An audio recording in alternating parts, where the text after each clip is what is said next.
A history-making day for the Hopman Cup Tennis Tournament. A record crowd in, 8,486, greater than any session, including the previous finals and the year. The reason they're here is this man, Lleyton Hewitt, at just 20 years of age, the youngest man in the history of computer rankings to be ranked #1 at year's end. Singles, 12 titles in all, 2 in doubles, and he's here at the Burswood Dome making his Hopman Cup debut. And what a stellar year 2001 has been.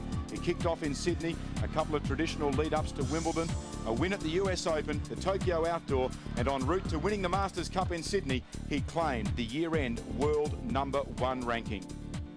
And the man he's playing is one half of last year's winning combination. He's not back with Martina Hingis, but Roger Federer representing Switzerland, 20 years of age, so no age advantage on either side of the net.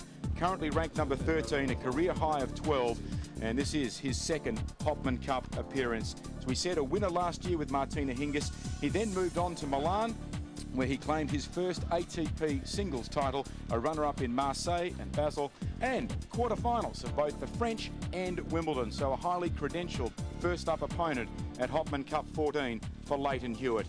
And the man calling the shots, John Blom, our chair umpire for this men's singles encounter. If you're just joining us, Alicia Molik has got Australia off to a winning start, defeating Miroslava Vavrinec 6-3, 6-4. The conditions ideal for tennis here at the Burswood Dome. Down at courtside, the temperature at 25 degrees Celsius, the humidity 47%. And with me in commentary, Jeff Masters and Fred Stolley. And I think all of Perth and all the audience switched on here today want to see Lleyton Hewitt in action. And it is a real coup, Fred, for this tournament. He is the 14th world #1 to play the Hopman Cup, the 8th male, but the first male ever to grace this stadium as the reigning world #1.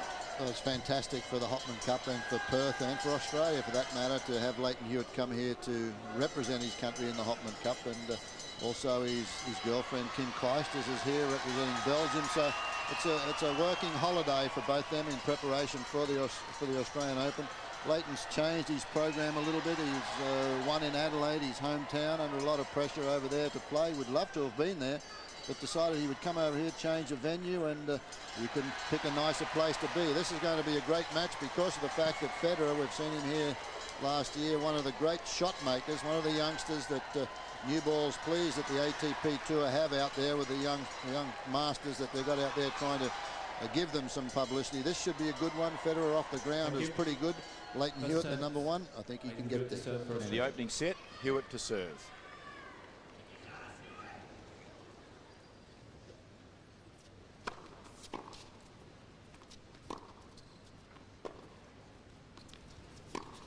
Love 15.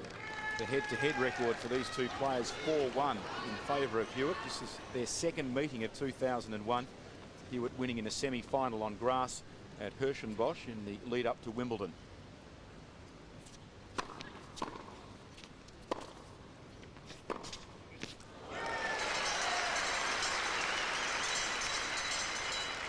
Love 13.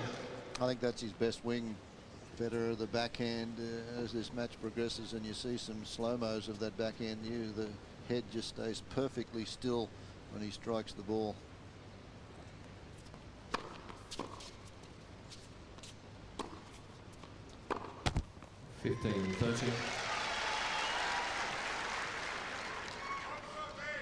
Certainly a match that Hewitt wouldn't want to take lightly. Federer, a very highly talented player, ensconced well inside the top 20.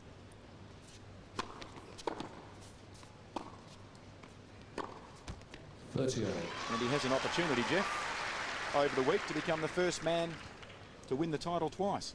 Sure does, and this is the backhand that Fred was talking about. Single-handed backhand, good balance, head still there, right there. Have a look at it. The head is there a split second after impact, almost as if he was hitting a 9-iron to the green. Beautiful shot.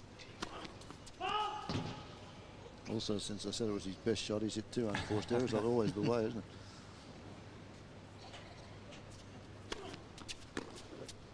Got it is. The kiss of death. Right, yeah.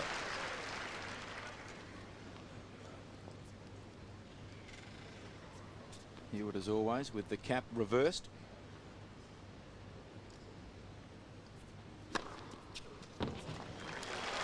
And Australia. And he's on the board.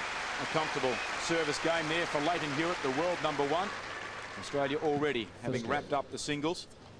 This is the first tie of the official main draw of Hopman Cup 14.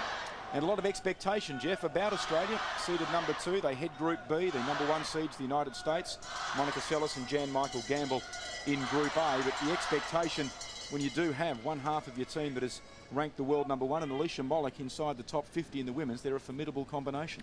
Well, they are, and seeding at the Hopman Cup is always a difficult issue because of respective rankings from the women's and men's side of the coin, and of course the variable, the great variable, is the mixed doubles. Aren't you on that seeding committee? 15. Funny you should ask that. So yes, we do struggle with the seeds each year. It's difficult, but either way you look at it, it's going to be some terrific tennis. Well, knowing that Jeff's on the seeding committee, don't turn your TV set off and just think, well, it's Australia playing United States, one playing two on Saturday. Something else may happen in the ensuing 7 days. You're suggesting we've been known to get it wrong? I would never say that.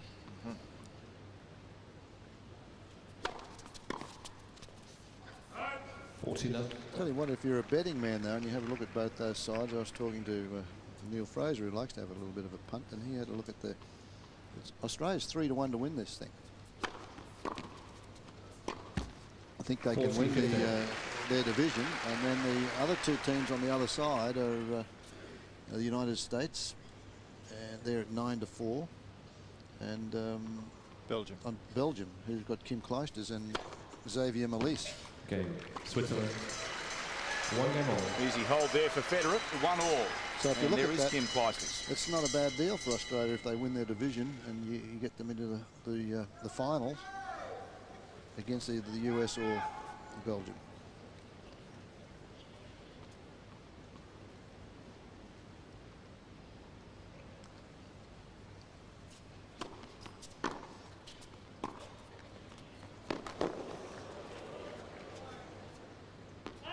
$15 love.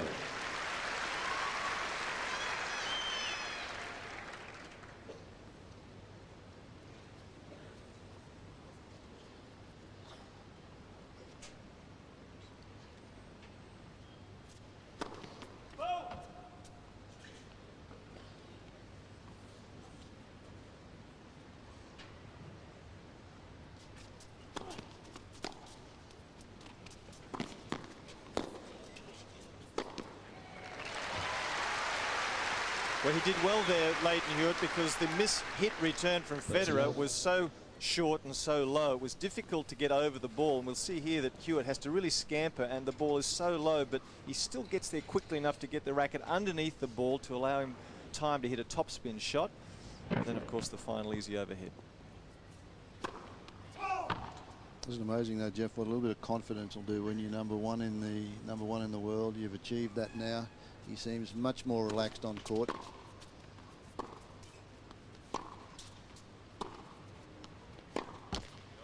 Obviously far more relaxed on court, Fred, but the pressures must increase exponentially away from tennis when you are the world #1. Exactly.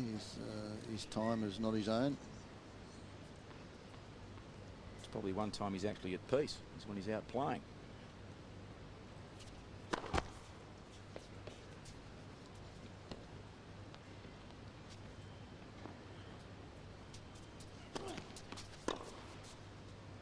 Game, Australia. Things going on serve at the moment. 2 games to 1. Hewitt up 2 games to 1 in the opening set.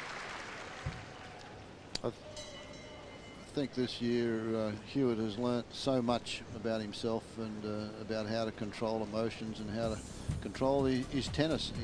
He's worked very hard on the serve, particularly on the second serve, and the running forehand, the one out wide, and the foot speed, which obviously is his forte. You see the snap of the wrist that Jeff was talking about there to keep that ball in, and then good shoulder turn to get in position. And I just think that he is going to go from strength to strength, this young man, and it's great for Australian tennis.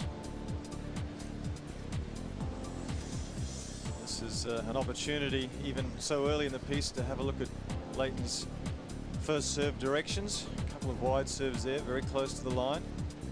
And, it is early, but as Fred has mentioned, it's an area of his game that has picked up, and in particular, he's developed that ability and desire to hit plenty of second serves wide to the forehand, which really keeps the returner off balance, makes it very difficult for someone to chip and charge off the second serve, and allows Leighton therefore to stay in some protracted baseline rallies, which is obviously where his strength lies.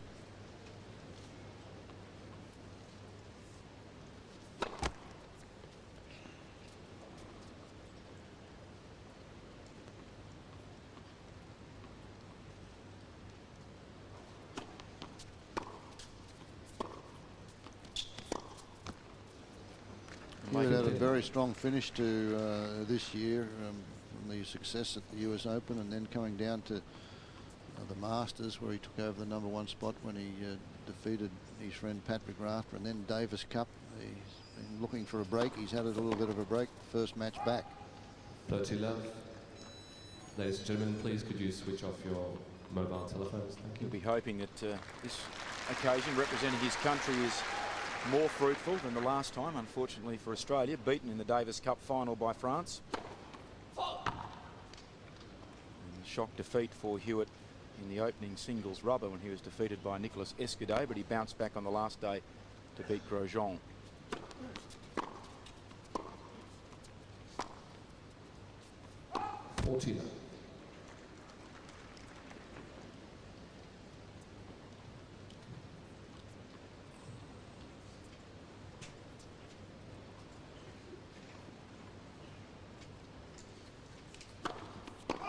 A lot of unforced errors in the opening stages of this match. Both players will get better as this match progresses.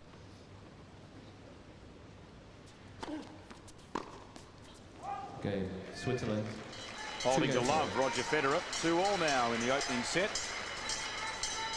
Alicia Molik already securing the women's singles for Australia over Miroslava Vavranek 6-3, 6-4. You might have some questions in regard to that match or anything that's happening in the tennis world. www.abc.net.au/Hopman. You want to pose a question to our commentary team here at the Burswood Dome.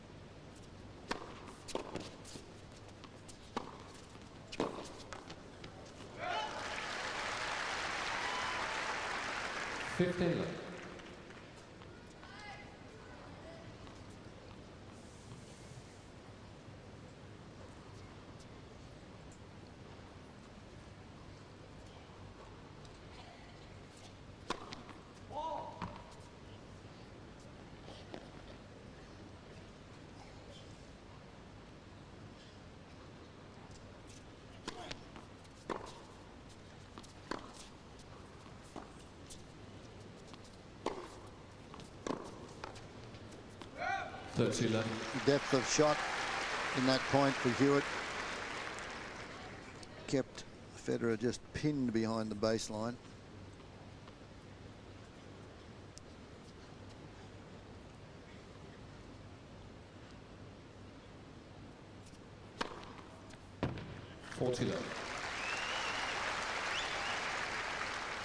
Both players breezing through their respective service games. Second ace for Hewitt.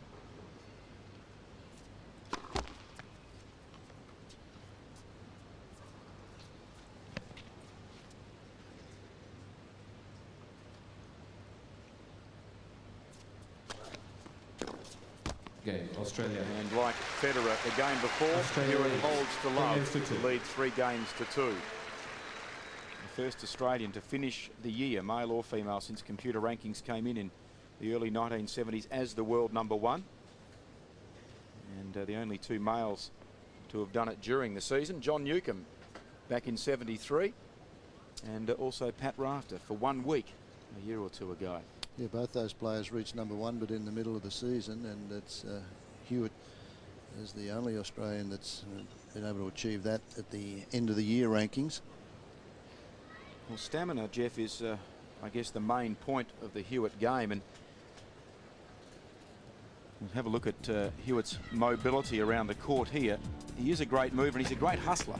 No question about that, and you know, I guess the word great is used perhaps too often, but I think it is legitimate with Leighton's mobility and his competitiveness. There's the depth that Fred was talking about with those ground strokes. Now setting up Hewitt for the forehand. It's the looping forehand. He's got more pace now into the forehand corner, and you can see there Federer really at full stretch and was pinned at the back of the court from early in that rally. But it's the speed and the competitiveness of Hewitt. I remember going back some 20 years that the players on the tour were canvassed as to who they'd like to see play a match for their lives for them, and in those days it was Jimmy Connors. He was the ultimate street fighter, and I think in this era it would be Lleyton Hewitt.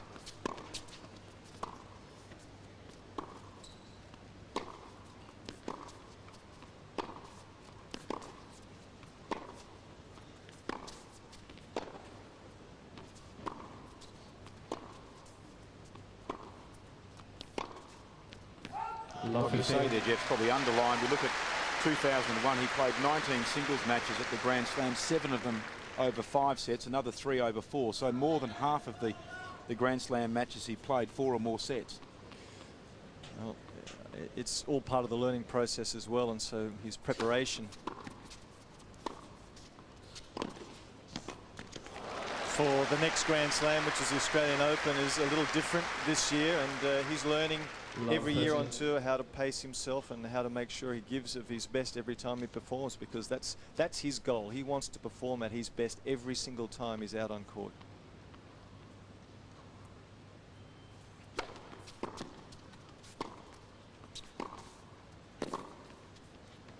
Love 40. First break points here for Hewitt.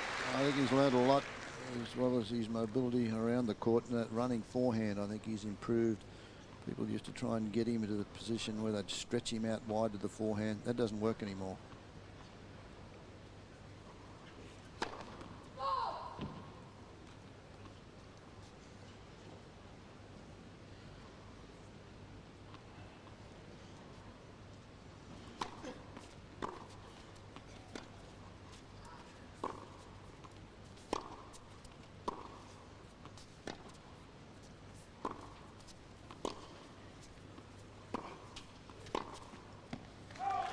Australia. That brings a reaction from the capacity crowd here at the Burswood Dome. The local hero bringing up the first service break in this match to go up 4-2 now in the opening set. And you know, when Lleyton Hewitt is playing well, he focuses and sets himself to maximize his opportunities. So whenever he is in the opportunity to make a break, he plays those points so tough, because he always talks about taking your opportunities. So the big points, Hewitt plays as well as anybody out on tour.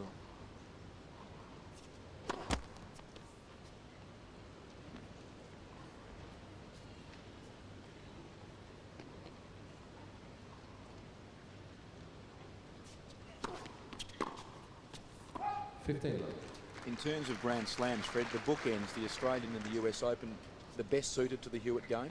Oh, most definitely. Well, I think that this surface suits him down to the ground. I think he's got to be a favourite, one of the favourites going into the Australian Open in a few weeks' time. Basically, if you look at it, he's the only Australian over the last 15 years that really has learnt to play his game, learnt to play tennis on a rebound ace surface.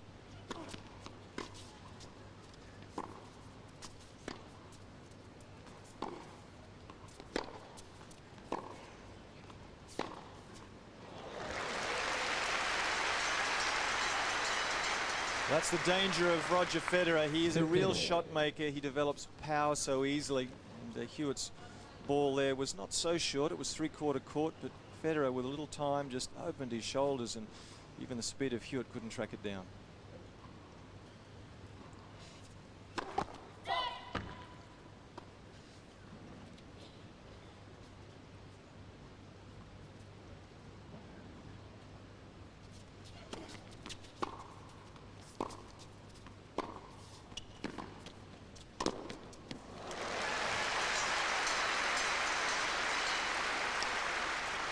This is how you do it. We talked about this in the women's singles matches about don't let the ball play you. Watch Roger Federer as he moves into the net here for this backhand.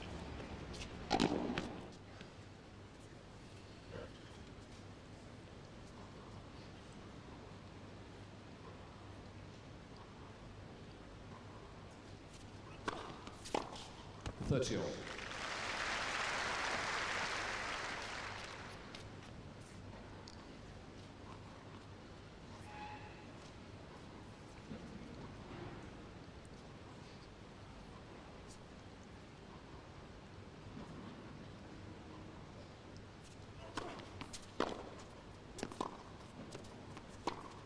(40-30).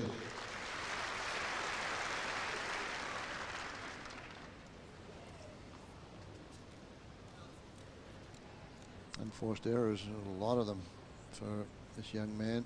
10 of them pretty much off the backhand side.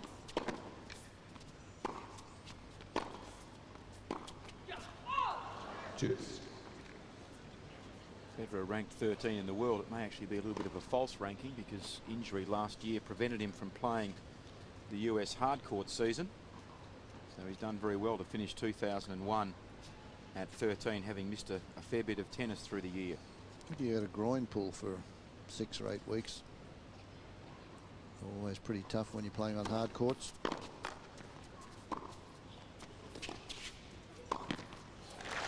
the copybook serve and volley there by Hewitt, dragging Federer out initially very wide on the forehand. Wasn't able to do much with the return of serve.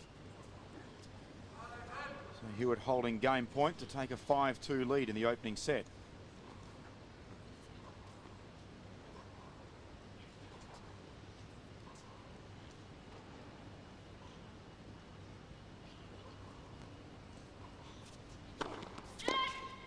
First.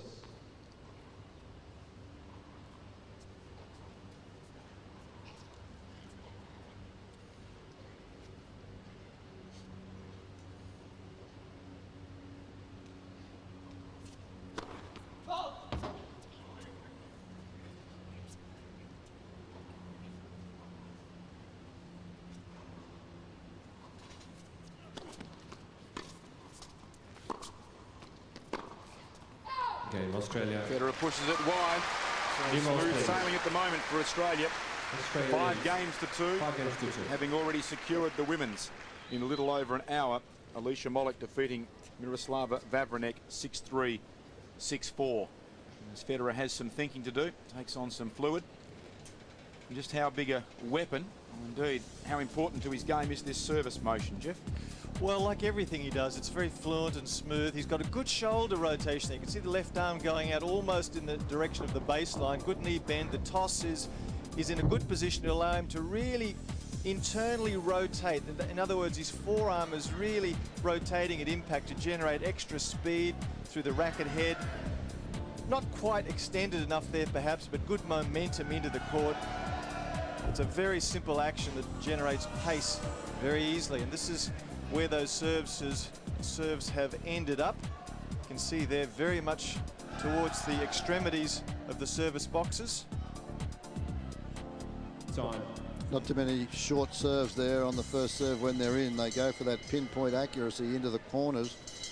There's nothing in the middle of the court. Second serves, they tend to get in the middle of the court. But this has been a very quick start for Australia here, with Federer making far too many errors in this opening set. There's 10 unforced errors from the backhand side for the Swiss, 4 on the forehand. Only 21 minutes in this first set so far. Federer starts off now with the first change of balls, new balls.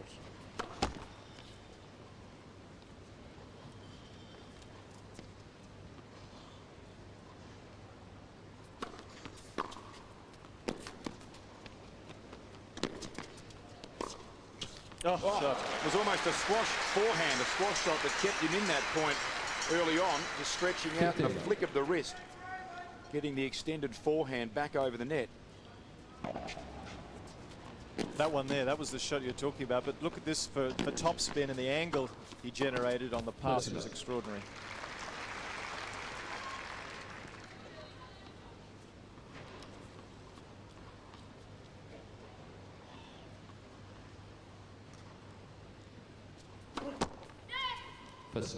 I'd like to see Federer on the serve, Jeff, get a little bit more body weight back onto that back foot. I think he could get another 15, 20 miles an hour out of the, just with the body weight alone.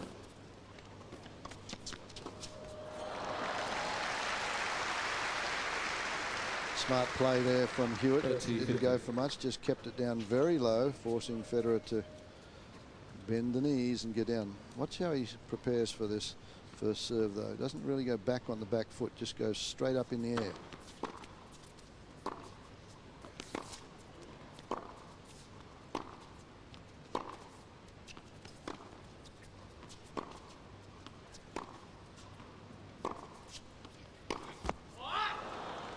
$40-50.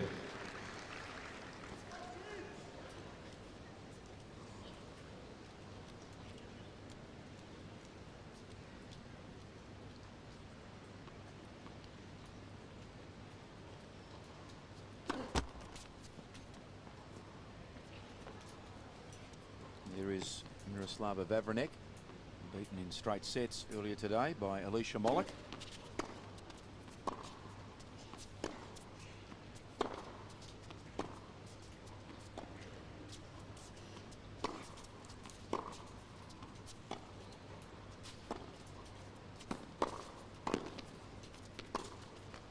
Yeah, Too good.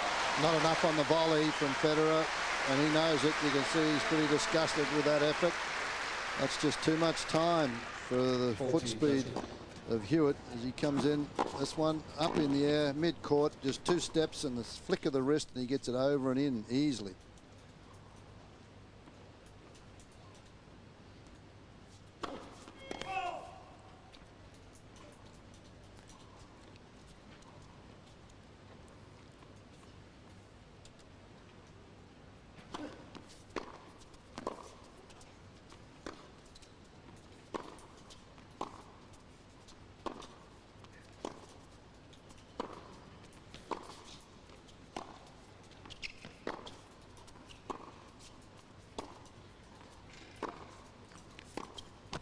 Game, Switzerland. Federer holding, which means Hewitt now must Australia lead. serve. 5 games to 3. Playing this opening set at 5 games to 3.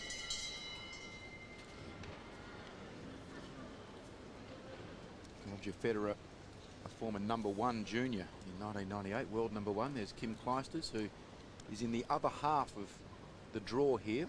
She's representing Belgium in Group A of the 14th Hopman Cup. Doing some scouting. Wonder if she likes what she sees.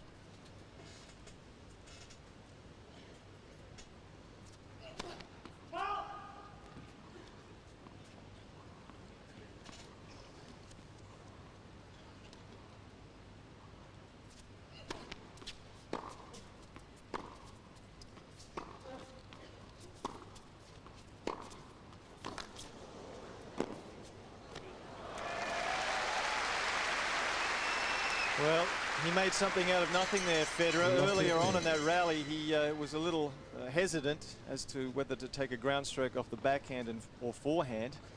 Ultimately found an opportunity to come forward and came up with a deceptive off-pace backhand drop volley that left Hewitt surprised.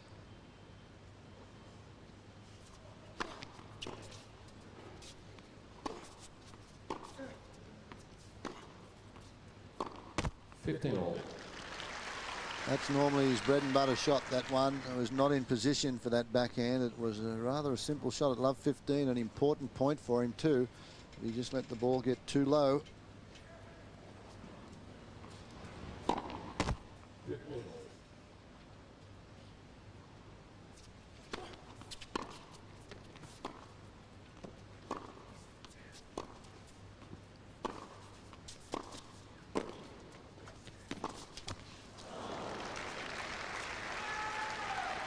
So he's putting the pressure on Federer. 15, This 30. game, he's looking to come forward and make Hewitt come up with some passing shots.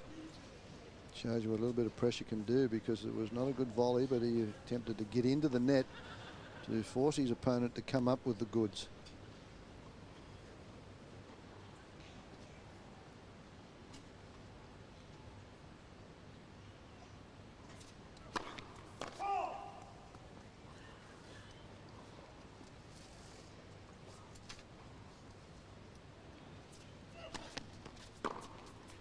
Yeah, that's the one.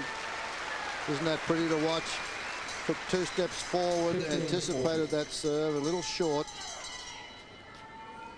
But as quick as Hewitt was, he hardly finished the swing before this ball was past him. Now the pressure back on Leighton Hewitt. 2 break points.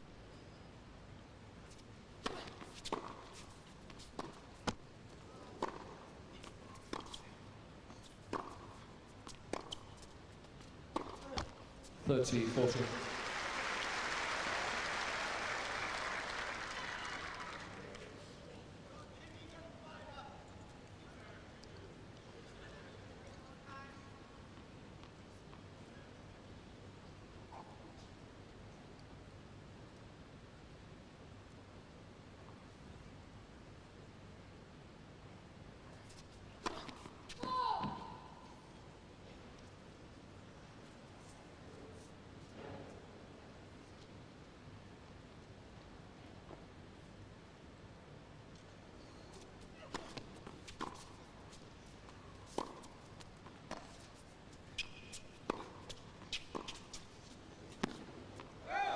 Oh, Just long. Federer thought he had it. Hewitt wasn't going to chase it. It was just too good. Big sigh of relief there from Leighton Hewitt when he heard the call. Not a lot in it. It's a surprising choice though, Fred, wasn't it? Yeah, The it top was. spin lob with Hewitt advancing forward. It was a difficult choice.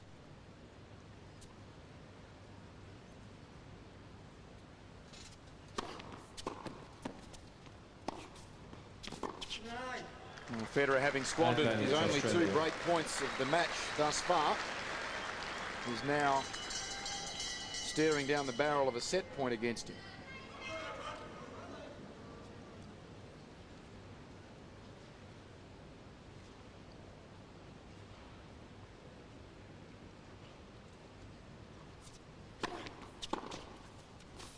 Game in first set. There it is. In under 6-4. half an hour of tennis, Leighton Hewitt taking the first set. 6 games to 3. An identical scoreline to the first set of the women's, with Mollick over Vavrinec 6-3. After that, it was the second set of 6-4. With Leighton Hewitt in 29 minutes, the world number 1 has the edge over the world number 13. 6 games to 3. Leighton Hewitt, as we mentioned earlier, Fred, his game doesn't have any great weapons, and it is built around a terrific engine, if you like, that powers these little legs of his. He gets the weight on the back foot and good knee bend, good extension, but look at the feet.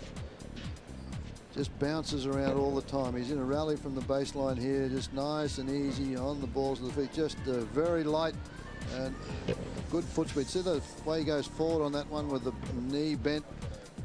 Now this one, he's got a slice to get back into the point. He'll recover, early recovery back into the court, and that one was a shot that Federer missed. Don't forget, throughout our coverage, you've got the ability to ask questions of our commentary team. The website address there, www.abc.net.au/Hopman. And here we are on the first day of the Hopman Cup. And not surprising, Jeff, that the question has come out from Brent. Do you know the reason why South Africa are not playing in this year's Hopman Cup? They have been perennial crowd favourites. 2 years ago, they beat Thailand in the final, the combination of Coetzee and Ferreira. Had they come back this year, Amanda Coetzee would have been making her 10th Hopman Cup appearance and Wayne Ferreira his 8th, although, as I understand it, having spoken to Paul McNamee, Wayne Ferreira was looking at changing his start to the year, and unfortunately once that happened, there was no other really significant male player that could partner Amanda Coetzee. So Amanda was very keen to come back to Perth for the 10th time, but alas, there wasn't a male of significant rankings to make the South African combination viable. So hopefully Brent explains to you why the winner of 2 years ago are not back. First service. Another team that very popular here, the team that lost in that final you talked about there, Glenn, from Thailand. Tanasagan and Srichapan. Yeah. Outside the Australians, you'd have to think that probably the South African combination were probably the most popular players that this tournament have seen.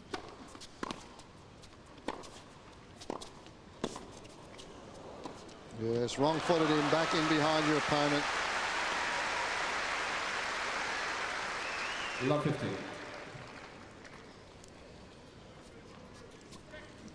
All set up by this forehand that's down and forces the half volley. But watch Hewitt there. Corner of his eye, then Federer must commit to go cross court, and the ball goes in behind him.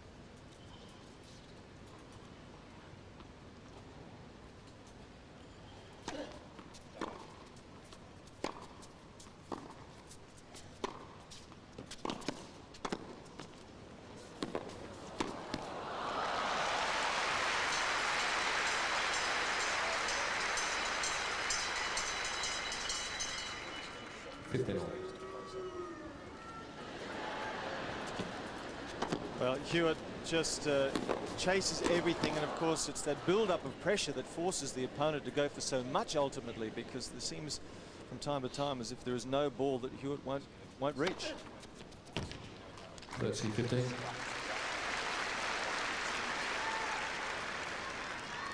Pretty quick, 193 k's an hour.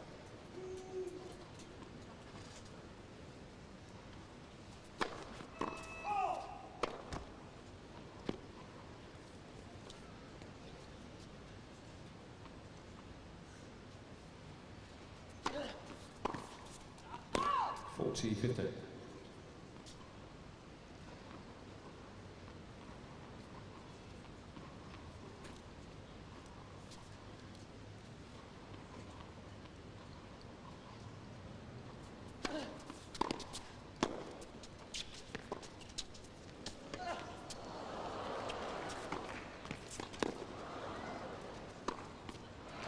That's wonderful play from Leighton Hewitt. The return of serve that is very much the hallmark of his game. Forced Federer into a difficult defensive volley, and then the topspin lob that Hewitt uses so well, really setting up the rest of the point for him.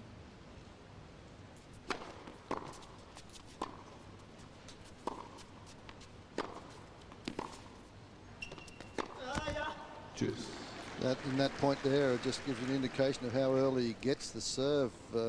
Hewitt, he's a metre inside the baseline. That was a bullet first serve, and it was back to Federer, pushed him back on the back foot after a serve of 197k.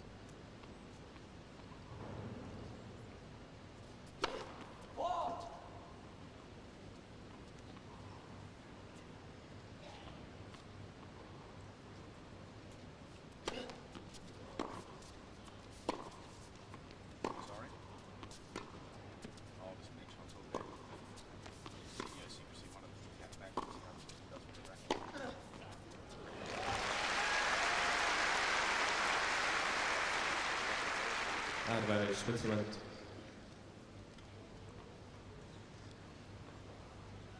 Struggle for Federer here to get on the board first in the opening game of the second set.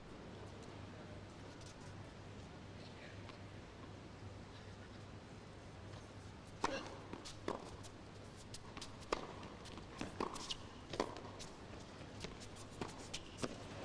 forehand working in that point for Leighton Hewitt.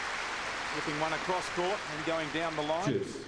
Give you an idea of the strength of the Hewitt return of serve. Federer's serving quite well at 63%. And this is, again, another one off the shoelaces. And he's not making those volleys opening up the court. But 47%. He's only winning when he gets that first serve in, Federer. And he's 63% of first serves in. So it just shows you the return from Hewitt is doing a lot of damage.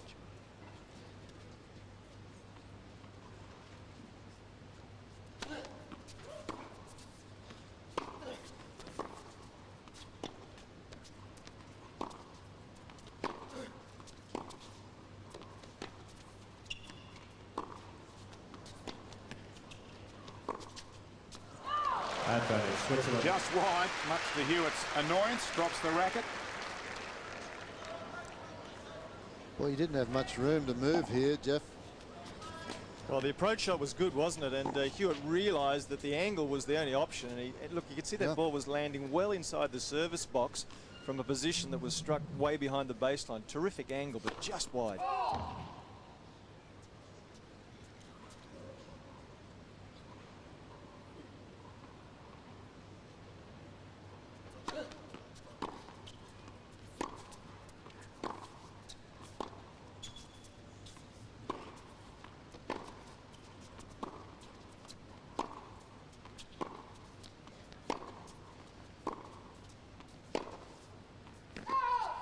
Juice.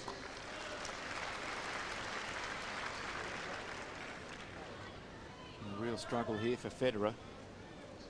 They sat down after 29 minutes of play at the end of the first set. The game has now gone beyond 37 minutes, and we haven't resolved this opening game of the second set.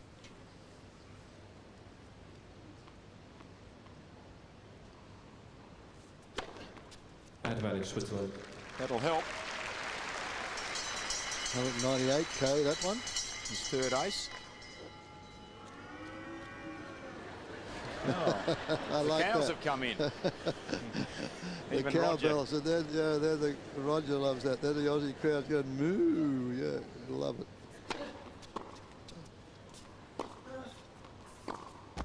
Game Switzerland. A struggle, but he holds. Roger Federer. 1-love in the second set. The players will swap ends. Long gone now the sit down after the first game of every set. Leighton Hewitt, a player of idiosyncrasies, if you like, always has the cap on backwards. And one of the other things that Leighton Hewitt always does is this strumming of the strings between every point, Jeff.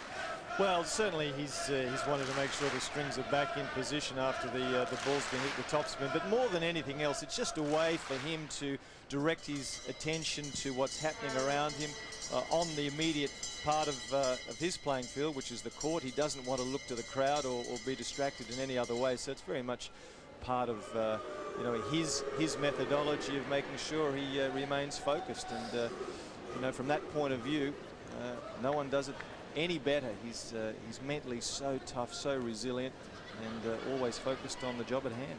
Everybody has routines, though, don't they? And it is part of his routine. He just does it after every point, whether it's needed or not.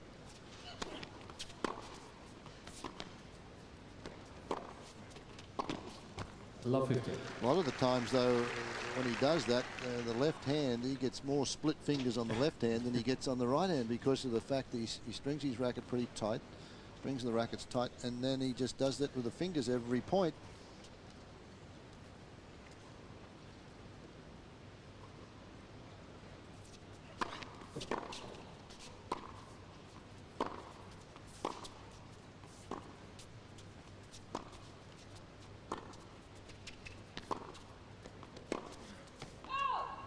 $15 all. 56 pounds of tension. Hewitt has had his racket strung this week. Quite different from the Italian player Sanguinetti, who was involved in a playoff match yesterday. 15 kilos, about 33, 34 pounds, I think that equates to. That's a fishing net, isn't it? It's unbelievably loose.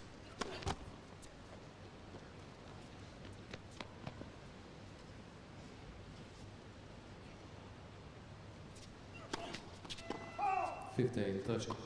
The Hewitt 56 pounds. Fred, what does that equate to? About Listen, I'm too old for that, mate. that's about 24 kilos. Approximately, yeah. 2.2. I know that much.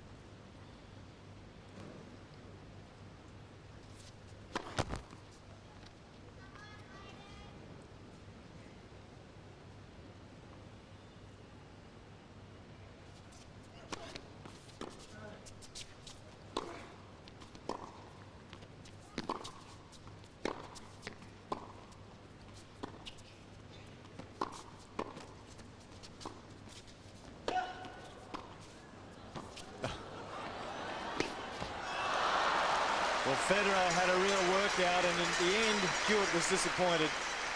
But Federer's endeavouring to cut off Hewitt's angles with this shot here. He's trying to approach up the middle of the court. Here's the split step, but still Hewitt finds room to hit the lines. He's really jerked him back for that off lob, and ultimately a relatively straightforward short ball close to the net. He missed, but Federer trying to come up to the net with approach shots up the middle of the court.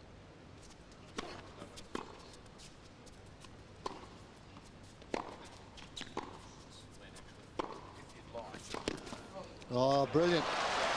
Brilliant. That was an opportunity for Roger Federer he had 2 break points. He still has 1 left. But the angle that Hewitt found to get himself out of that was incredible. quality of tennis has picked up a lot in this second set. The first 4 or 5 games of this match was pretty scrappy.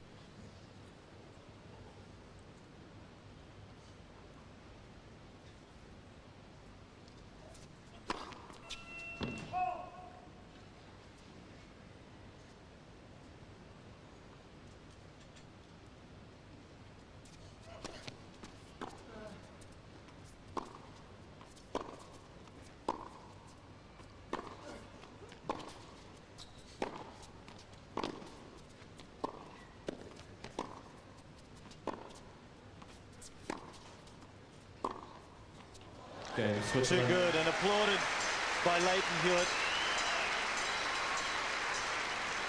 Switzerland leads by 2 games to 0. That's the backhand you were talking about earlier, Fred. When it works, it's a beautiful weapon. Well, I think the first set, both players coming out here, they haven't had a lot of match play. A lot of practice sets go in before they start the competition here at the Hopman Cup. But this is just good tennis now, good stuff. I remember sitting down at the practice court many years ago when Michael Stick was here playing with Steffi Graf representing Germany, and being mesmerised by watching Stick hit his backhand over and over. When it is hit technically correct, or in the copybook fashion, it's probably the most attractive of all the tennis strokes.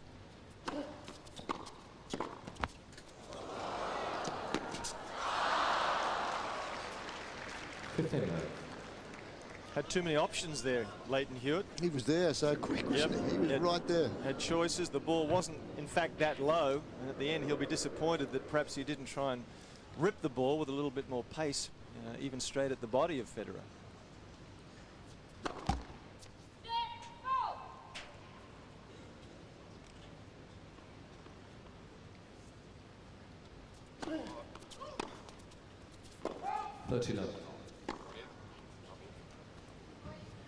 An interested spectator, Katrina Powell there, a dual Olympic gold medalist for Australia in the sport of hockey, and recently appointed the captain of the women's team.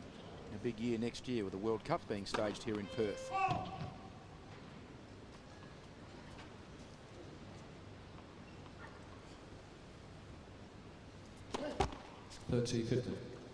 Big game here for Federer.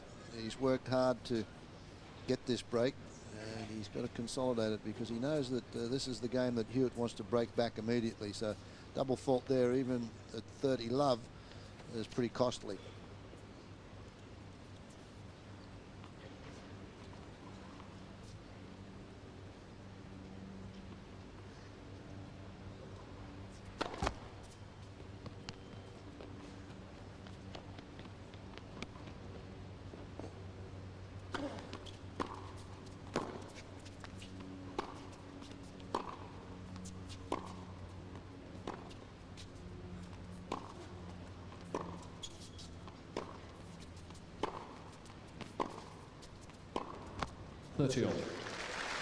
Hewitt put so much pressure on you. You lose your serve and you get up and you're 30 love up and you think you're travelling comfortably, and suddenly it's 30 all. He just runs everything down, so it makes you force yourself to go for a little bit extra.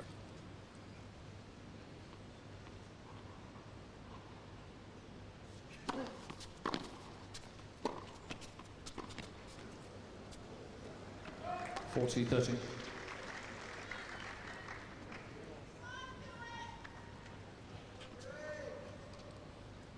Crowd not quite as loud as it was in the first set. The world #1 potentially looking at a love 3 deficit here in the second set.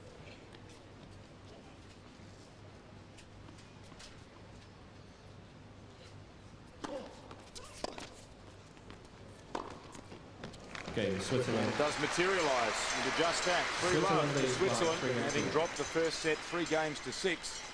And a change of shirt for Roger Federer as Hewitt walks to the sit down. That was a marvellous second serve, though. He created a great angle on that one. Second serve took Hewitt way out of court, and then he hit the forehand. That's one of the few shots that Hewitt hasn't been able to run down. It's interesting, when Roger took his shirt off, it doesn't quite engender the same reaction that Fred did at the Pro-Am yesterday. But let's have a look at Roger Federer's footwork, Jeff, around the court. We've mentioned how It's such a strength of the game of Leighton Hewitt. How good is he on his feet? Well, the there's man the from Switzerland. Yep, there's the serve that Fred was talking about, that perhaps the stance is a little close and he could generate a bit more pace. But otherwise, he's a wonderful mover. He's a little taller than Leighton, but still very well balanced. And you can see there the open stance forehand, so the recovery back to the center of the court is good. Here now with the slice, giving himself a little bit more time to recover. Hanging into the backhand side of the court just a little, just teasing his opponent to say, if you want to take the risk, go down the line, go for it. Again there, the open stance on the forehand, well balanced on the balls of the toes, balls of the feet. And just there, coming over the top of that forehand just a little quickly. But he's got all the attributes of a very fine player, Roger Federer. One can only see him getting even higher up the world rankings. At 13 at the moment, he's a definite top 10 player, and whether he can make top 5 or not perhaps will depend on his mental toughness, just how badly he wants it.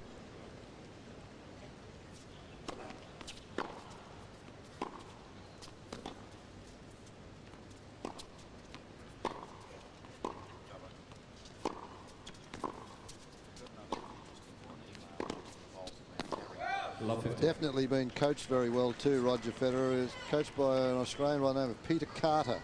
Peter Carter is now over in Switzerland, and hopefully he will become the coach, the captain coach of the Swiss Davis Cup team. He's got to get a Swiss passport in order to do that, but apparently things are along the way. But that's why you'll see Federer with a slice backhand and a topspin backhand.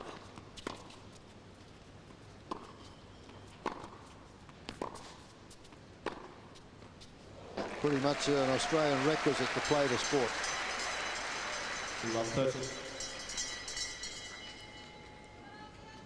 We've had another email from Dom here in Australia wanting to know a bit about Harry Hopman. The tournament, of course, named in his honour. His widow there on the left of screen. That's Mrs. Stolley there that's sitting next to her too. You've got to give my wife a plug there. She looks remarkably calm considering the life she leads. But the particular question 15, will be best answered by you, Fred. Dom has asked, was Harry Hopman just a coach of the Australian Davis Cup team, or was he a player as well? He represented Australia in Davis Cup competition, I think, way back in the late 30s.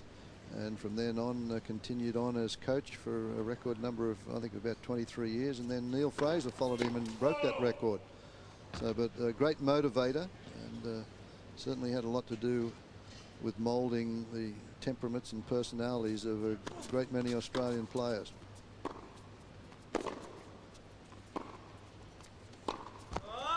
on. And just briefly, while we're still on our emails, Mrs. Hopman looking on intently, along with Mrs. Stolley.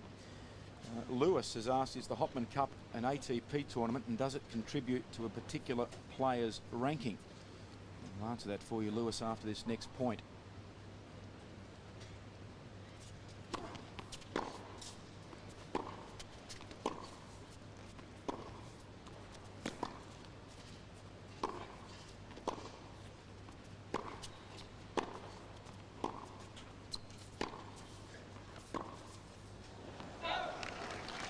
Well, Lewis, in answer to your question, it is an ITF tournament, International Tennis Federation. The ATP is the controlling body of the men's tour, and the WTA the controlling body of the women's tour. And there are no computer rankings on offer here, but there are head-to-head records that will be carried with the players throughout their career. But at the moment, Leighton Hewitt is facing another break point and is facing the possibility of being down love 4 in the second set.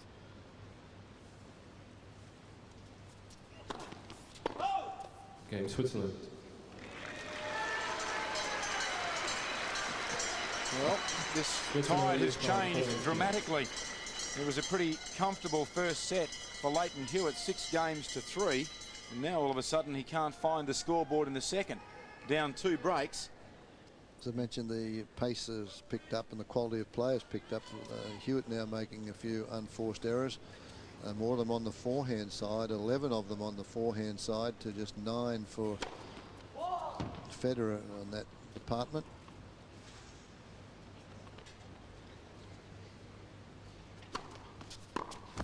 15. There's another one. But as we mentioned, this is the first really important tennis of the season, representing your country here at the Hopman Cup. In the first few days, they've had practice matches. It's really the start of the season. First. And when the players are asked questions, they'll tell you, well, it is a little difficult because you've got to get back into match play, concentration. And that's all a very important part of the game, is to be able to concentrate out there for an entire match, not let your mind wander.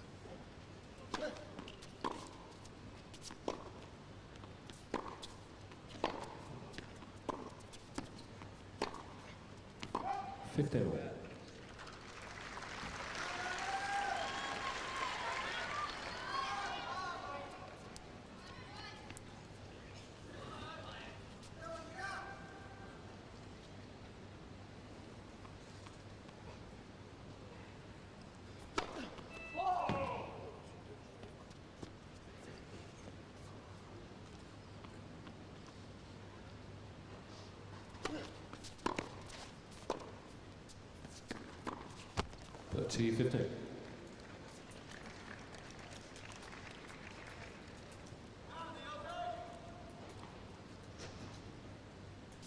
Hewitt continues to survey that racket. Hasn't produced too many winners in this second set.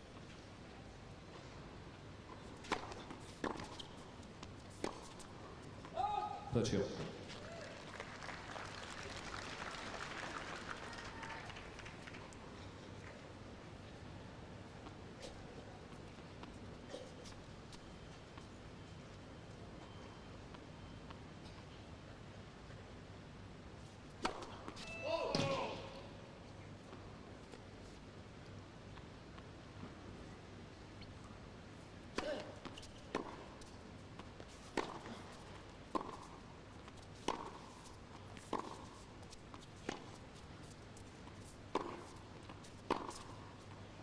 Nailing the forehand down the line. And he's having some success, Federer, with a tactic Hewitt uses a lot, and that is going back behind the opponent. It's a very good tactic against players that are very quick. You can see Hewitt was starting to lean to the forehand corner there, and Federer down the line behind him. Okay, Switzerland. 5-love with his fourth ace of the match. Switzerland leads 5-3. Federer, a very explosive forehand, and that's where a lot of the players on the tour hit their winners. They make more unforced errors, but that's their big shot. Federer no different. It's more consistent off the backhand. The backhand probably a better produced shot. So this looks as though we might have a three-setter in a record crowd here for the first day of the Hopman Cup this year. Yes, 8,486. It surpasses any of the crowds, even for the preceding 13 finals of this tournament. And hospitality in the corporate boxes being enjoyed. Let's have a look now, Jeff, at the comparative serves of these two players. Well, the takeaway very similar. Almost look as if they're from the same coach.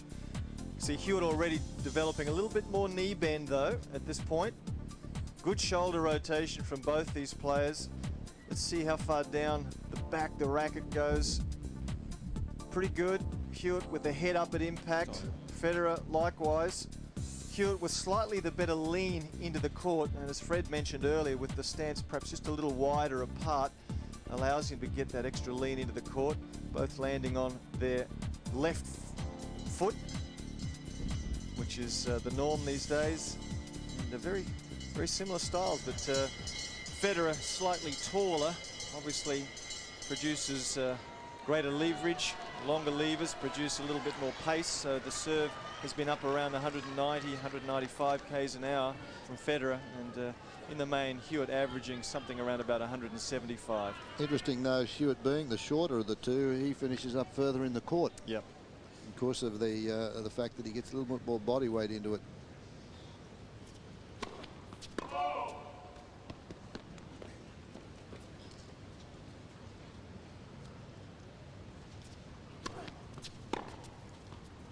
Love 15. Boy, this is a clinic so far, this set.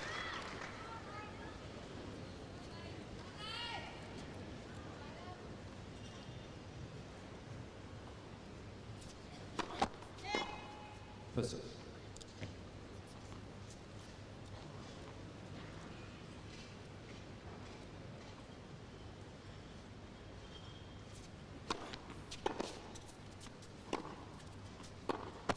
Gee, terrific shot. That off backhand, really from the centre of the court, off into the opposing forehand corner of the court. Really needs to be timed sweetly, and Federer now full of confidence. 15-13.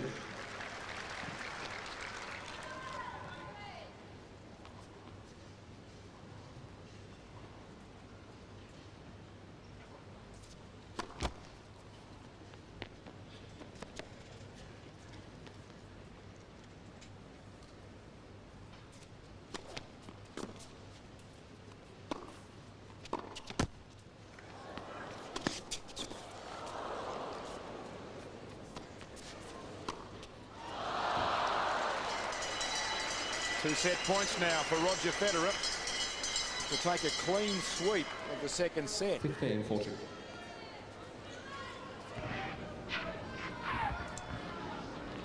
He did well there. Federer faked to go back to the centre, stayed in the backhand corner and put up a very good defensive lob.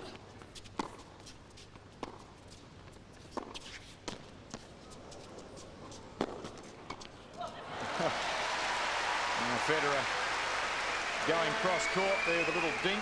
Hewitt a wake up to it. Push it away into the open court, but still one set point available for Switzerland.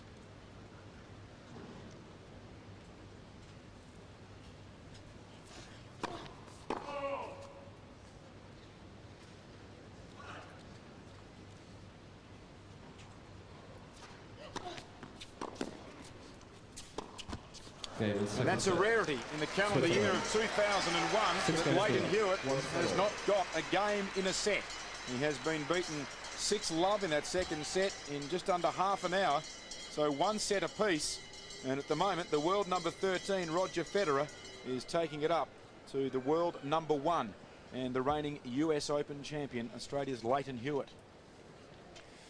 Well, he lifted his game, Federer, certainly in the second set. Hewitt just falling a little short, not badly, but just a little short with some of his ground strokes. And Federer, as we've mentioned so many times, is such a stroke maker, can generate pace so easily. And he found his range and direction, really just overpowered Hewitt. As we have a look at some stats, first serve percentages, well, they'd both be a little disappointed with that. 52% really not quite good enough. Hewitt winning more points when his first serve goes into play, but as Fred mentioned earlier, that stat from Federer is better than it was earlier in the first set. Second serve's in, very few double faults that reflects, and when the second serve goes into play, Hewitt now struggling in that department to win points. And Hewitt has won more points from the net because I guess he's more circumspect about coming to the net, comes in off terrific approach shots, unforced forehand errors. Hewitt 14, many of them coming in that second set. And Federer, who was quite wayward with the backhand early in the match, has really not made many more of them in the second set. So 18 is still too many, but the majority of those were made in the first set. Winners, pretty much level terms there off the forehand side. So this third set is intriguing. Hewitt, I fear, will have to find his length again, because this man Federer, given time and space, can really do some damage.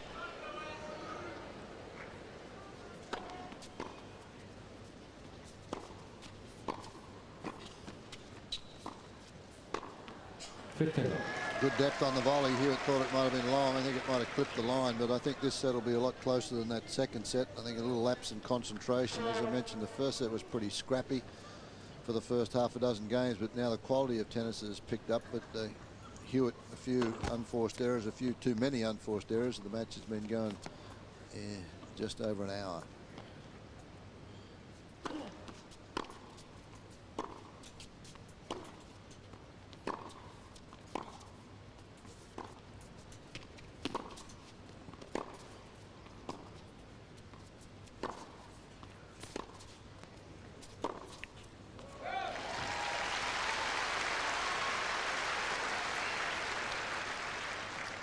15 all. The head-to-head record of these players, 4-1 in favour of Leighton Hewitt. They've only met the once previously this year. It was on grass in the Netherlands, one of the tournaments leading up to Wimbledon. And Hewitt won that one. And he went on to defend his title at Queen's Club also. Witness. Speaking of grass, of course, Federer had a pivotal moment in his career.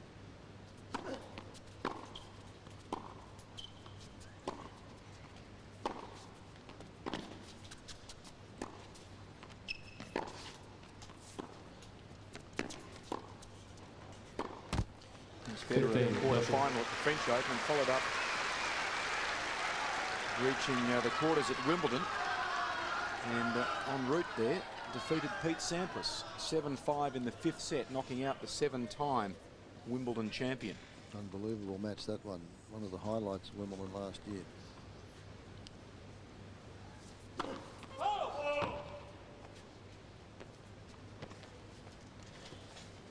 couple of big points now for Federer. 15-30 down.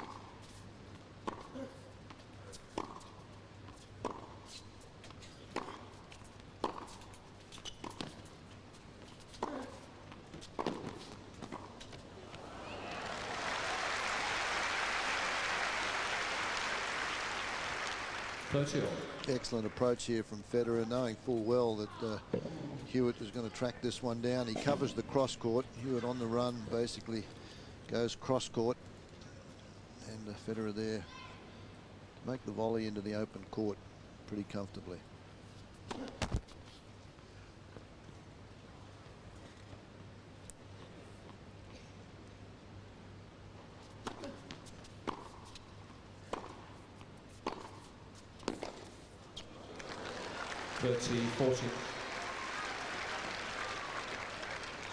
Leighton Hewitt an opportunity here to win his first game in quite a while, losing all 6 games played in the 2nd set.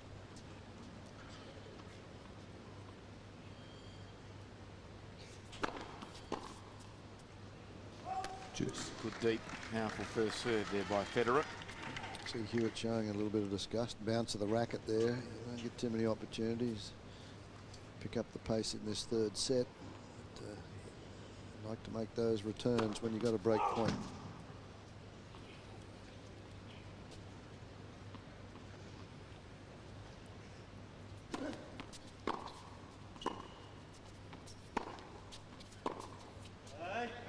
Advantage Australia.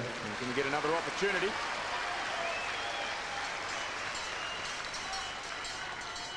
It's only the 3rd that he's had in the match so far. Converted his one and only one in the 1st set. It was enough to give it to him 6 games to 3. Since that point, though, it's been pretty much one-way traffic. There's a chance for him here to break in the opening game of the 3rd.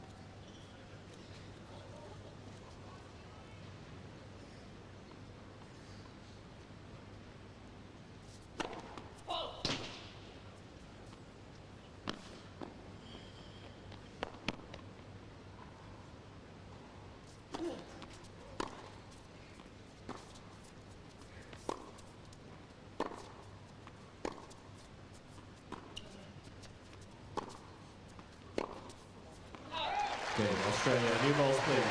Pumps the fist, looks around to the support crew. And the crowd also finding more voice than they did in the previous set. Leighton Hewitt breaking to take the first game of the deciding set. Well, you felt that that was going to happen. I think Hewitt, the 2nd set got away from him a little bit. He lost that opening service game for Federer to go to 3-love. And then the lapse in concentration a little bit, a lot of unforced errors, and Federer continued on with it. You knew this 3rd set, the decisive set, obviously, Hewitt was going to get a little bit more interested, and he did so in that game. He's almost at his best, Jeff, coming from behind. Not that he's behind at 1 set all, but he just seems to go up a notch. And I guess that's the defining thing with the outstanding sports people, and no matter what the sporting pursuit that they're involved in, when the pressure's on, that's when you're at your best. Absolutely, and you could see the first game of the 3rd set there was an important one, just to get get ahead in a set, so important, and Hewitt really had his head down, and he was determined not to make any unforced errors at all in that last game. 15. Love.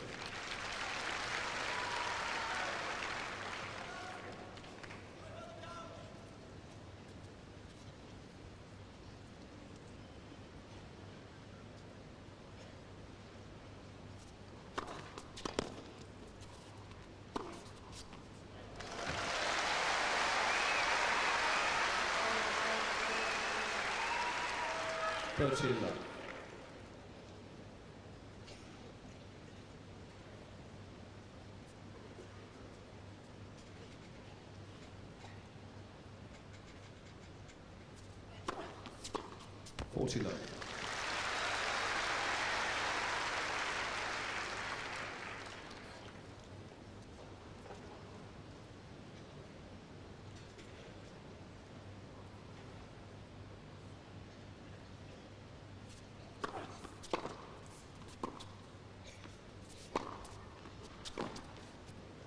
Oh, the Pete Sampras ahead. That was tremendous elevation there from 40, 15. Federer. It was a difficult shot. The ball moving away to his right is more difficult than one to the left. Have a look at that. He really had to hang there. And still managed to control the racket head. Wonderful athlete.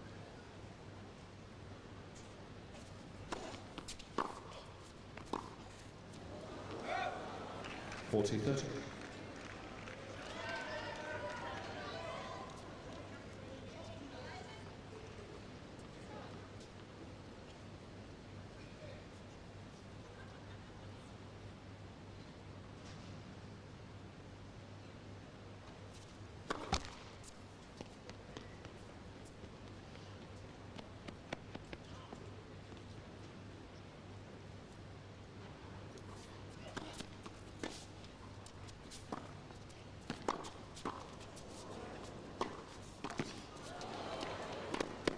Shot. Well, terrific volleying there by Hewitt, but in the end, Federer coming up with a beautiful running forehand down the line. Well, the last 3 points have been fantastic to get back here. This one drills straight at him. He hooks this one down. And this is an unbelievable volley from Hewitt. Gets the angle, but not quite enough. Just back deep enough to allow Federer time. Look at the early preparation for that. Keeps his mind down, his head down, eye on the ball, down the line for the winner.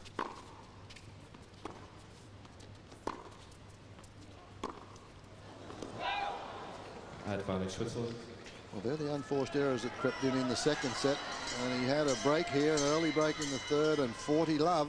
He can not afford to let this one slip away. Break point now, Switzerland.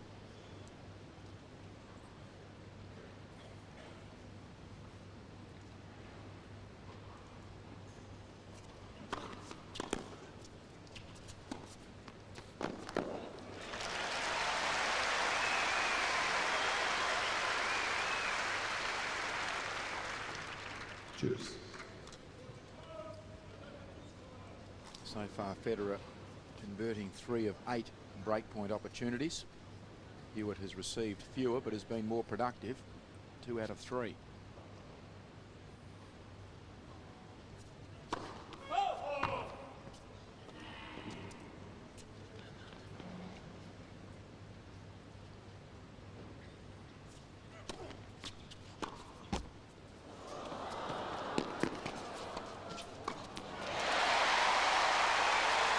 Well, not many players would have been able to get to that. It almost dropped dead over the net. Hewitt's pace able to keep him in the point and eventually win it. Well, Federer, though, will be disappointed because Hewitt, as you'd mentioned, had come forward so far. He was so vulnerable at the net. Any sort of quality lob volley was going to do Hewitt in, but the lob volley, just not enough height. Hewitt could cover it.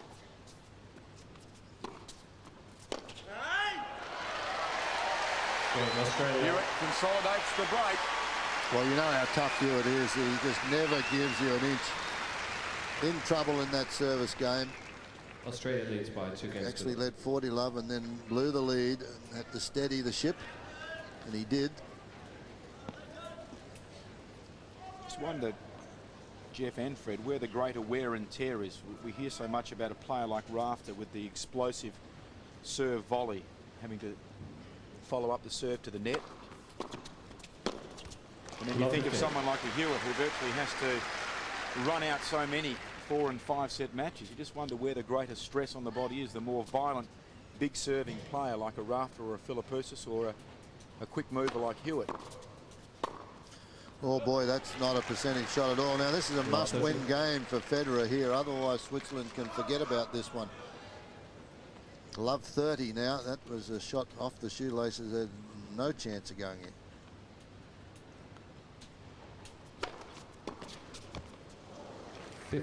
Just getting back to your point, Glenn, I think it's really now a matter for Hewitt, who the wear and tear on his legs will obviously be considerable, but it is about managing his schedule, and that's where his management team will come into being to have those sort of discussions. Oh, what a volley. He's got it. He's missed it. This shows you the pressure that he puts you under. That volley against anybody else was a winner, and it was picked up from low down, and Hewitt was able to stay in the point. This one here doesn't put this overhead away, goes straight back down the center of the court. Hewitt gives him another shot at it and wasn't quite in position. Miscued. Break points, Australia.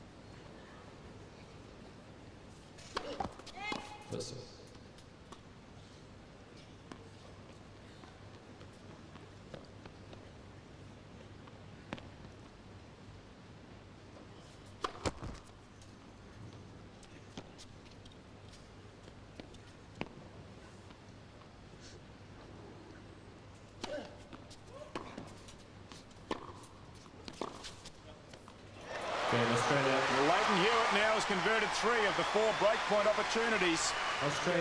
And Australia take a stranglehold on this tie. He's up 2 service breaks, 3 love in the 3rd set. Just repeating earlier today, Alicia Molik getting Australia off to a winning start. The number 2 seeds posting a victory over Miroslava Vavrinek, 6-3, 6-4.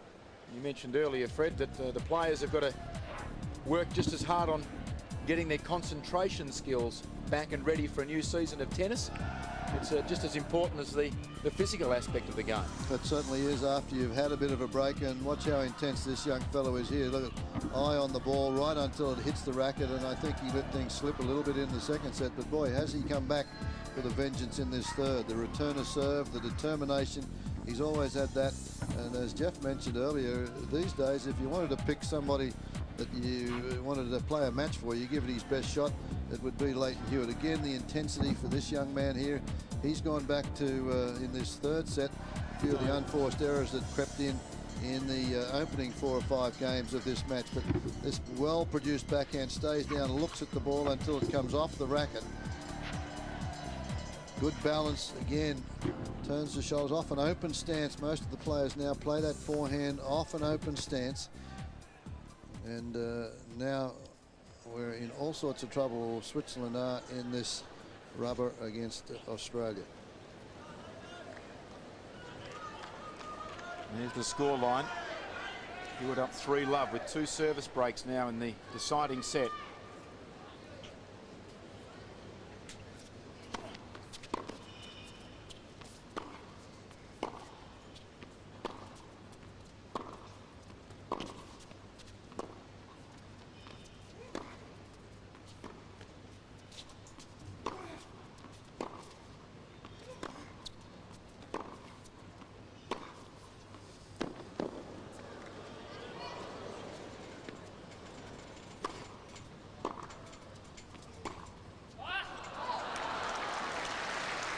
Love 15. An excellent point there. Had a bit of everything in. Federer did a lot of work to stay in that point, and then uncharacteristically it was Hewitt who comes up with this unforced error off the backhand, in which he wasn't happy with, but he had Federer all over the court in that point.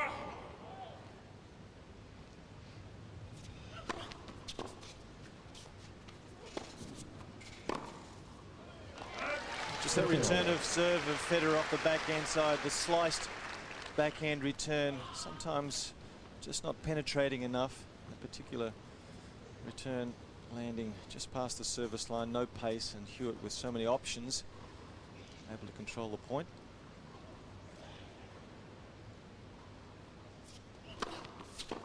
Here it is again. He's just a little too upright, Federer. Therefore, he's not getting the racket to generate any racket speed. He's hitting down on the ball. Second set was when he got in a metre inside the baseline and was able to smack a few winners off a second serve. But Hewitt's picked up this first serve percentage. He's up around 59% now, which is good for him. 40-15. Another first serve.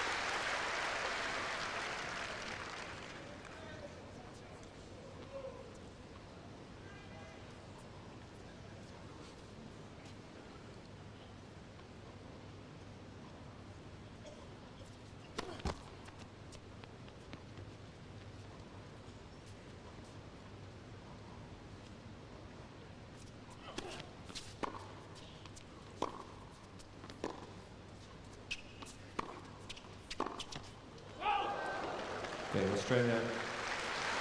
Hewitt holds in a forlorn-looking scoreline now for Switzerland in this opening tie of Hopman Cup 14. Hewitt up now 4-love. Australia Decided before a capacity crowd, a record crowd for this tournament. 8,486 in here today at the Burswood Dome. And many of them came here to see, no doubt, a victory by the world number one. And he's well on course at the moment.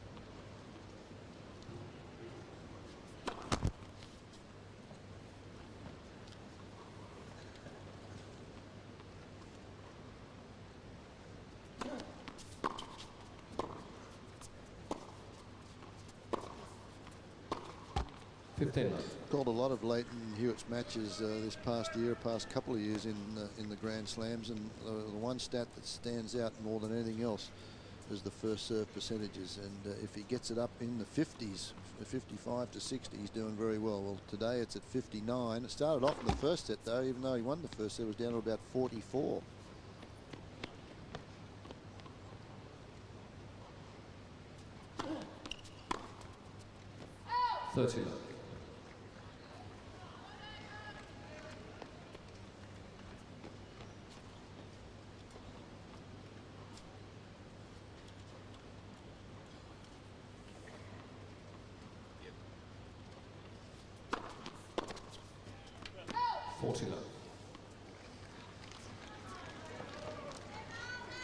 It's amazing, the crowd. Come on, Leighton. Come on, Leighton. He's leading 4-love in this third set. Just so enthusiastic. Game Switzerland. Federer on the ball, but he's down 2 service breaks in this deciding set. Kim Clijsters there, partner of Leighton Hewitt, looking on. She'll be representing Belgium with Xavier Malisse. They're the 4th seed in the tournament, and in the opposite group. Still a chance, Jeff, that Hewitt could meet Clijsters on opposite sides of the net on Saturday in the final. Certainly is. They're a wonderful team, the Belgian combination. Here's a look at Federer. He's technically so sound, but again, if we look at the focus there, everything is right, but the intensity in comparison with the intensity on the face of Hewitt is perhaps not the same. And I think that's the area that just separates perhaps Hewitt from Federer at this point in his career anyhow, because Federer technically is, well, there are no real chinks in the armour at all. He moves well there, he defends well, scrambles when he has to. And that backhand is, as we've mentioned, it's a very sweet shot, but just again, you know, the intensity, if you have a good look at the face there, as we had an opportunity before, it's just been the area that perhaps has let him down. But I think in this last 12 months, he's developed a little bit more self-confidence. But to get into the top 10 and the top 5, I think that real hunger and desire has got to go up just a little notch or so.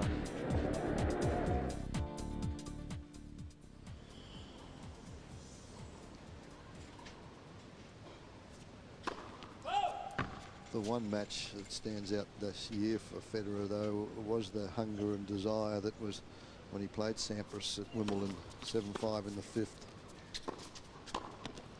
Love 15. It was like there was that sort of stuff for about 3.5 hours. It was terrific. I was there as well. It was wonderful. But I guess to get into the top 5, that intensity needs to be consistent week in, week out, day in, day out. And that's what. That's where Leighton Hewitt's at. His intensity every time up to bat is extraordinary.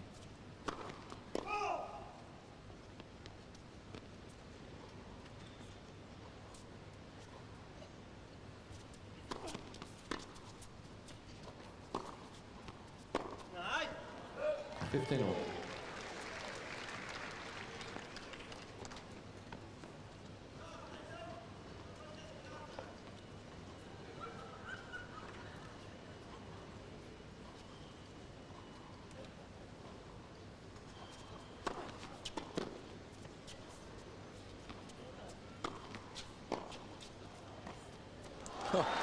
Great touch there by Hewitt.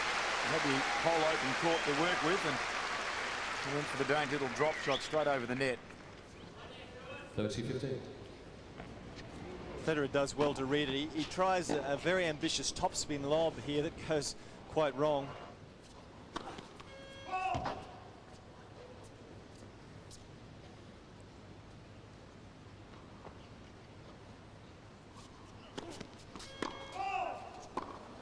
Third double fault by Hewitt.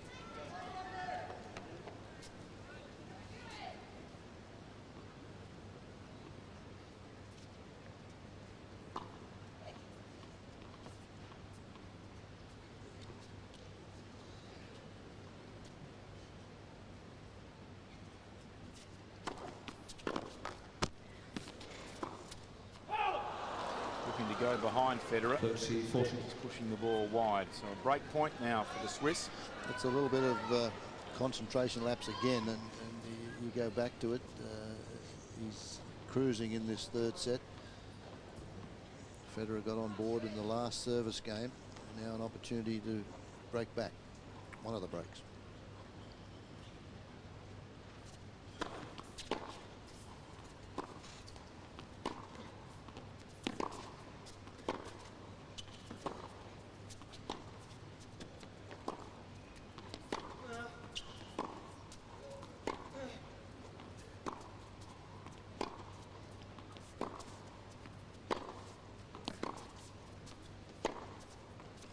Game, Switzerland. Well, ultimately there, Hewitt just falling a little short with that forehand ground stroke, and Federer pounced on it. So disappointment for Hewitt, and as Fred suggested, just another little lapse in concentration. He had that game seemingly in his control.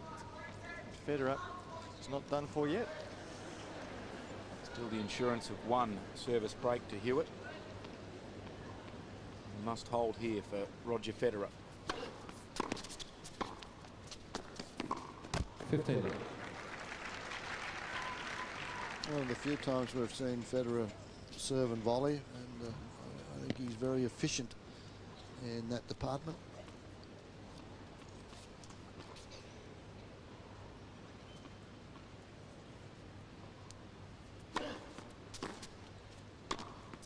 He does so again. Bit of change up serve on that one. Had enough kick on it that Hewitt had to take one hand off the racket and try a one-handed slice.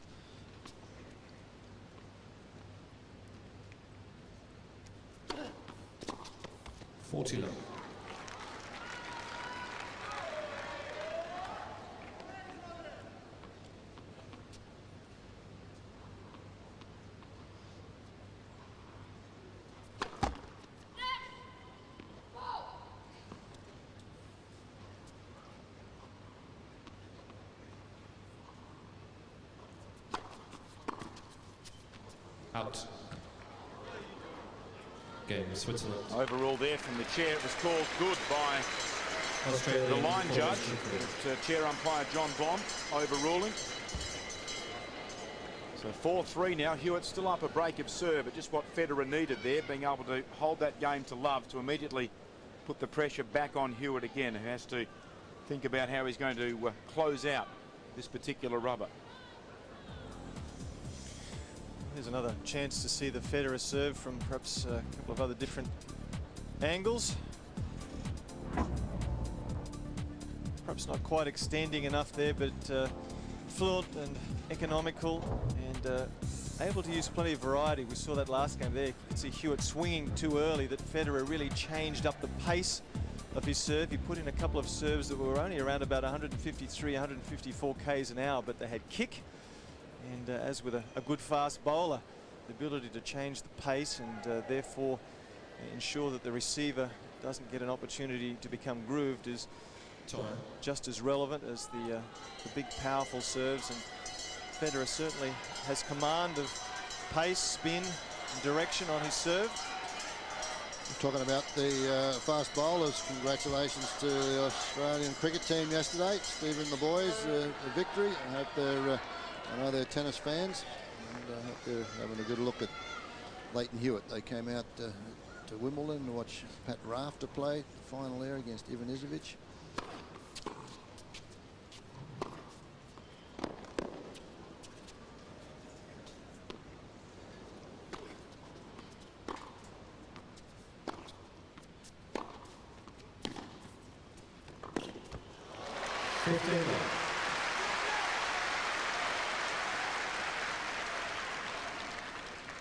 This is where you'll see a little intensity the next couple of games here.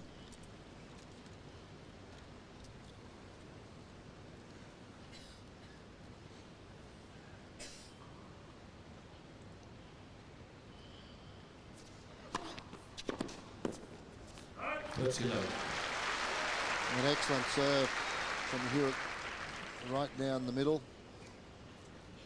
forcing Federer to really stretch to get a racket on it.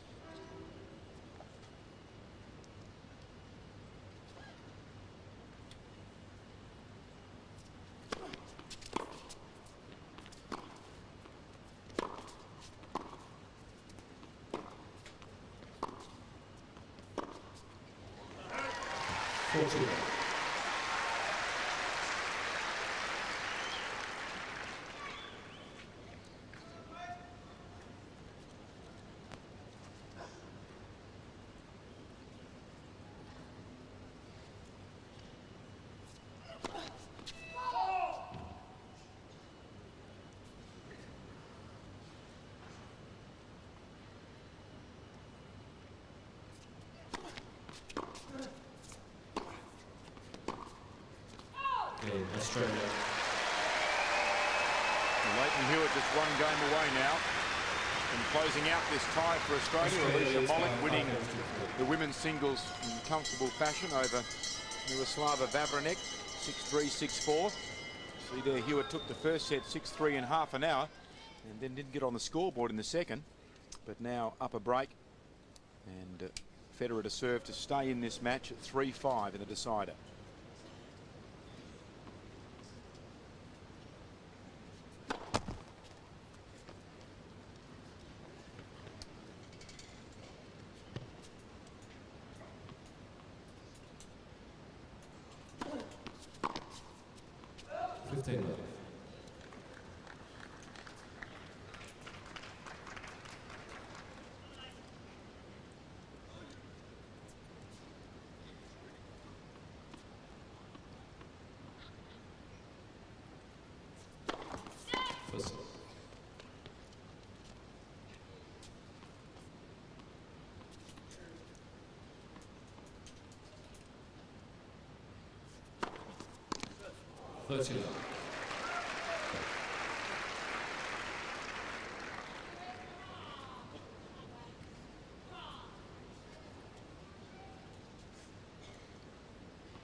Both into moving those strings at the moment, focusing, thinking about the score, what sort of point each one of them is going to play.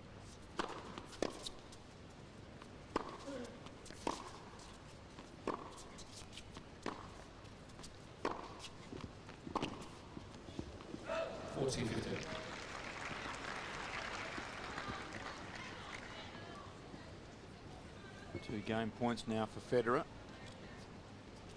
to get to 4-5 on the scoreboard.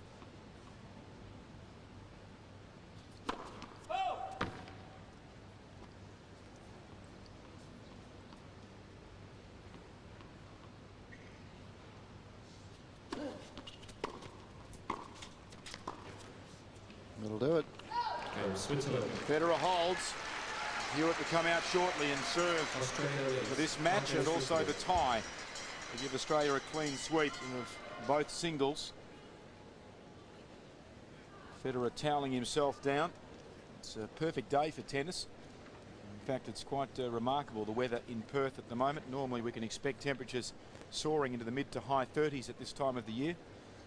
But, today the temperature at courtside only about 25 degrees and outside only nudging fractionally higher than that.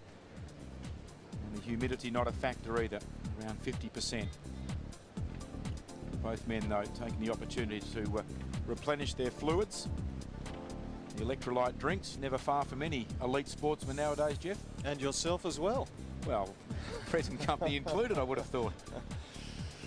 Well, that's right. There's so much advancement in recent years in the way of sports science and sports medicine, and how these athletes can recover, how they can perform at their maximum, and to the degree that many of the very, very top players travel with their own dietitian, cook, etc.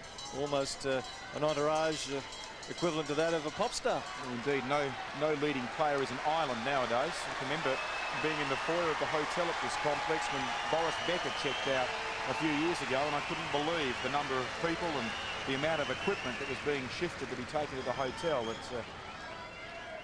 It's a mini army, if you like, that follow around the leading players. 8,500 are following Lleyton Hewitt here at the moment, and he's about to serve for the match at 5-4 in the third.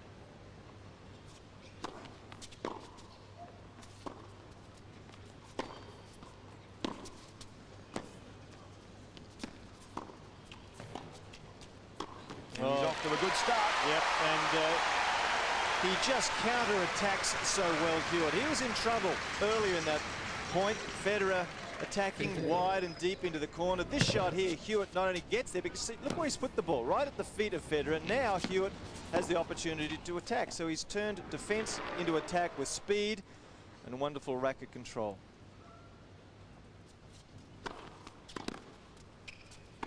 The drive volley. Quick to sense that the floating return from Federer really wasn't good enough, and Hewitt moved forward. The drive volley, one of his better weapons.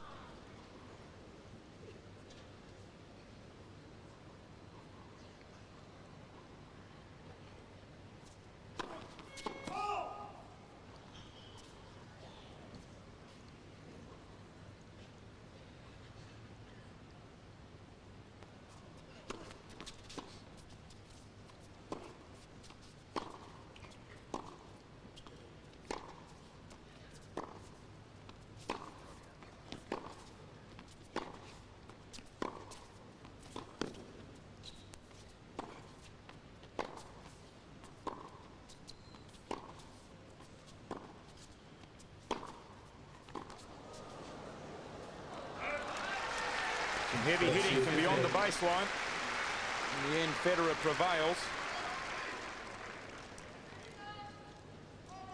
Certainly some wonderful hitting from both players there. It will take something special now to force Hewitt to miss.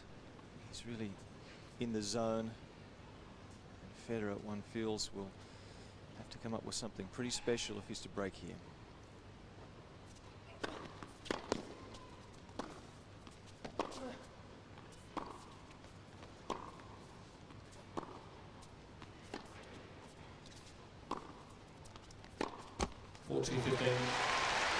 Two match points now for Australia's Lleyton Hewitt to secure this tie for the host nation. The number 2 seeds. Earlier, Alicia Molik, a straight sets win over Miroslava Vavrinek.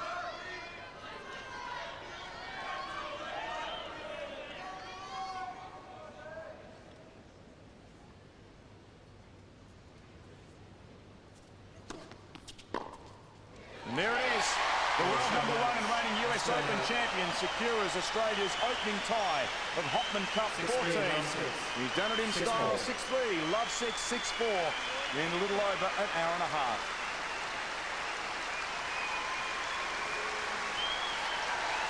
Well, we'll let the crowd say it all. They've been very excited here in Perth to have the world #1 come over and show his wares. Go Aussies, go. And let's not forget the role that Alicia Molik played in this victory. She played very well earlier on as well. But Hewitt just getting a little bit better the more that match progressed. Both players perhaps a little scrappy in the first set. And certainly Federer really raised his game in the second set to run away with it. As we have a look at the stats in detail, first serves into play, percentage of first serve 60% from Hewitt, and as Fred has mentioned, that's very much the secret to his success.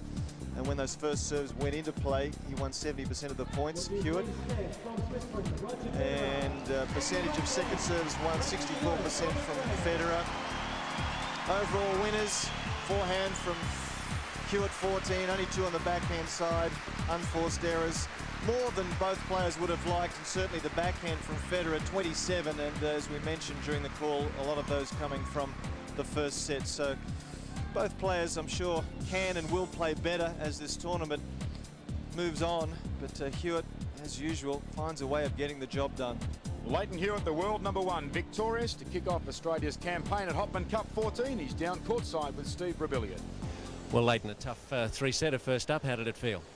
You know, it's always tough. First match of the, you know, we haven't even finished this year yet. You know, it's been an extremely long year. I've played a lot of matches. I think the most on tour, and you know, only having a couple of weeks off after the Davis Cup final, where you had so much emotion. You know, it's tough to come out here in the first one, but you know, it's nice to get Australia off to a good start.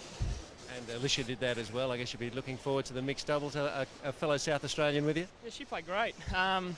You know, I haven't played a lot of mixed doubles. I played a bit with Kim, my girlfriend, Wimbledon and French last year, but Alicia and I actually played a mixed doubles junior tournament when we were about 12 together. So, you know, I don't think we'll be drawing too much from that. You've had a short break. Did you take time out in that break to reflect on the year? You know, it's obviously pretty tough. You know, I was pretty down after we lost the Davis Cup final. I think everyone was hurting inside a fair bit, and you know, I felt like we gave 100% everyone in the team, so you know, at least we could take credit from that. But you know, I tried to think of all the positives that have come out of this year. You know, it's been an incredible year. If anyone had told me at the end of last year that I was going to finish the year #1 in the world and win my first Grand Slam and you know, get the #1 in your home country, it doesn't get much better than that.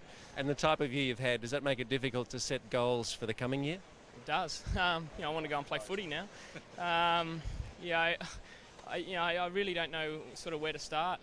You know, the next goals, because you know you're growing up as a 15, 16-year-old, and your dream is to become world #1 someday, and obviously win a Grand Slam along the way. And I was able to do that at the age of 20. So, you know, I'm not sure where to go from here. But obviously, you know, my next big goal is the Australian Open, and you know, just you know, I don't you know, put that pressure. I got to win it, but I want to go out there and I want to play as well as I can. And if I do that, then I think I'm in with a pretty good shot. Well, you made a great start here. Enjoy the mixed doubles. Thanks, mate. Thanks. Lleyton Hewitt with Steve Rebilliard. And let's have a look at the form here of the man who is the reigning US Open champion, the world #1. He took the first set comfortably and then wasn't able to get on the scoreboard in the second, but then bounced back when it really mattered. And the #2 seed's going to be a formidable combination over the next week, Jeff. Well, they will be, and as Lleyton mentioned there in his interview, he thought Alicia Molik played well, as she did, and she's going to be quite a very, very capable support in the mixed doubles. She's a serve and volleyer, but Lleyton here, he'd be well pleased to get away with that match. It was, you know, full of intensity again, particularly towards the third set. He had to raise his game. Great effort. He's a wonderful and worthy #1. Well, it took 1 hour and 37 minutes. The world #1 and US Open champion Lleyton Hewitt has secured the tie for the #2 seeds Australia, 6-3, love 6, 6-4.